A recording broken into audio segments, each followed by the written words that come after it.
Bonsoir. On va réécouter ce que vous nous avez dit, ce que vous avez dit à Maxime Cogny, puis on en parle ensuite. C'est très important d'apporter des fleurs à nos morts.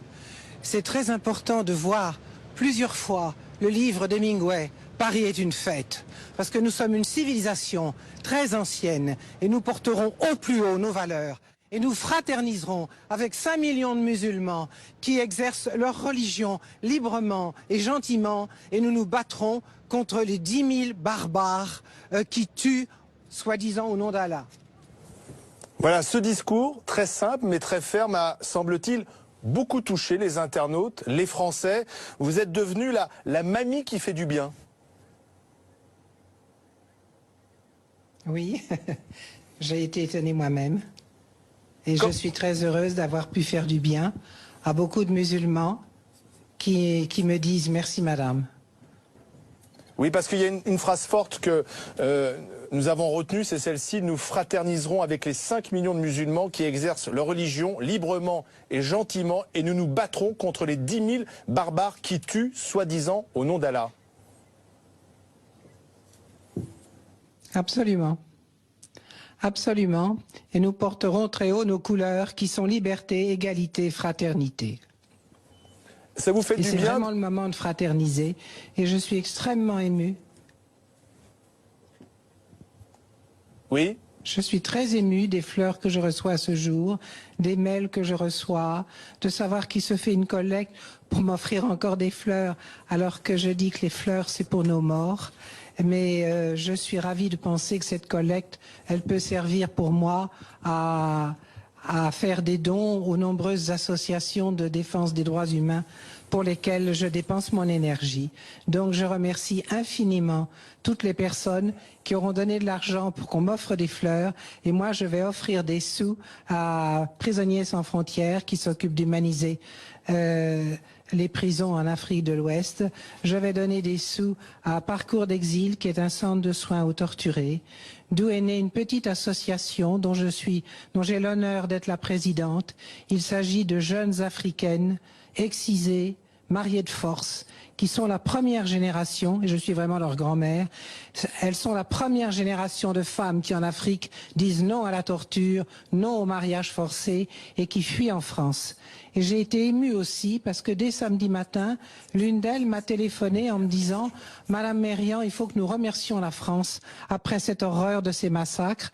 Et donc j'ai écrit à toutes un mail en leur disant « Écoutez, je vous propose, je trouve que c'est une bonne idée, je vous propose d'écrire une lettre à Monsieur le Président de la République, et puis à notre prochaine réunion, le 28 novembre, vous signerez toute cette lettre, et je pense que le Président sera très heureux que des jeunes musulmanes qui doivent la liberté à la France le remercient de les avoir accueillis sur notre sol.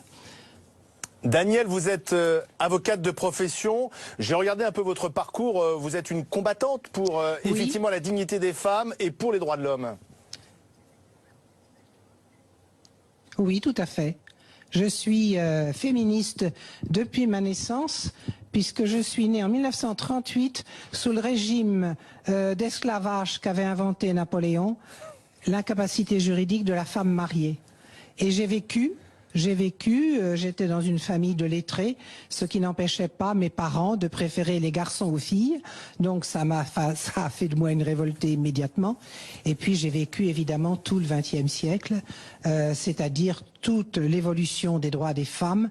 Et aujourd'hui, en droit, sinon dans les cœurs et sinon dans les têtes, il y a égalité des hommes et des femmes. Ouf, on a au moins obtenu ça. Qu'est-ce que vous avez ressenti lorsque vous avez appris ces attentats vendredi? Vos bureaux sont à quelques mètres des lieux visés par les terroristes. Je suis à côté du Bataclan et très égoïstement, j'ai téléphoné à mes enfants et petits-enfants pour savoir s'ils étaient vivants. Très égoïstement, et je pense qu'il y a beaucoup de parents qui auront fait comme moi, et puis je suis complètement atterrée de penser que ce sont des jeunes qui ont l'âge d'être mes petits-enfants qui ont été massacrés. Mais quand vous apprenez que ce sont des jeunes hommes qui ont commis ça, qui pour certains ont grandi en France, ont été à l'école en France, et finalement ils se retournent ensuite contre leur pays. Oui. Oui. Ben, je pense qu'ils n'ont absolument rien dans la tête. Je pense qu'ils n'exercent absolument pas leur intelligence. Je pense que, comme dans les sectes, il y a des vieux qui ont bourré le crâne des jeunes, parce qu'il faut vraiment avoir le crâne bourré pour venir se faire exploser après avoir massacré un maximum d'innocents. Je pense que c'est très malheureux pour eux qu'ils ne veuillent pas exercer leur libre arbitre, savoir penser et effectivement penser que ce sont des Français qui assassinent des Français, c'est absolument horrible. Et je les plains. Je les plains. Et donc il faut tenir, et vous l'avez tenu, ce discours à la fois de résistance, mais aussi de fraternité? Ah ben complètement. Je pense que les musulmans ne doivent pas devenir les nouveaux boucs émissaires. Je pense qu'ils ont parfaitement le droit d'exercer leur religion comme tout le monde. D'ailleurs, je pense que sur ceux dont on dit qu'ils sont 5 millions de musulmans, je vois pas pourquoi il n'y aurait pas 3 ou 4 millions d'athées. Parce que moi, chez les chrétiens, je vois qu'il n'y a plus beaucoup de pratiquants. Et j'imagine que c'est strictement pareil chez les musulmans. Donc vive la laïcité, vive le droit absolu d'être athée. Moi, je suis parfaitement croyante. Et j'ai plein d'amis athées et je les aime beaucoup. Je pense que nous n'avons qu'une seule chose à faire, c'est de transmettre un message d'amour et surtout pas de donner des leçons à qui que ce soit. Daniel, vous avez déjà beaucoup de fleurs derrière vous, vous allez en avoir d'autres parce qu'on me dit que la collecte qui a été organisée via les réseaux sociaux est montée jusqu'à 3 000 €, donc cet argent vous allez pouvoir le distribuer aux associations.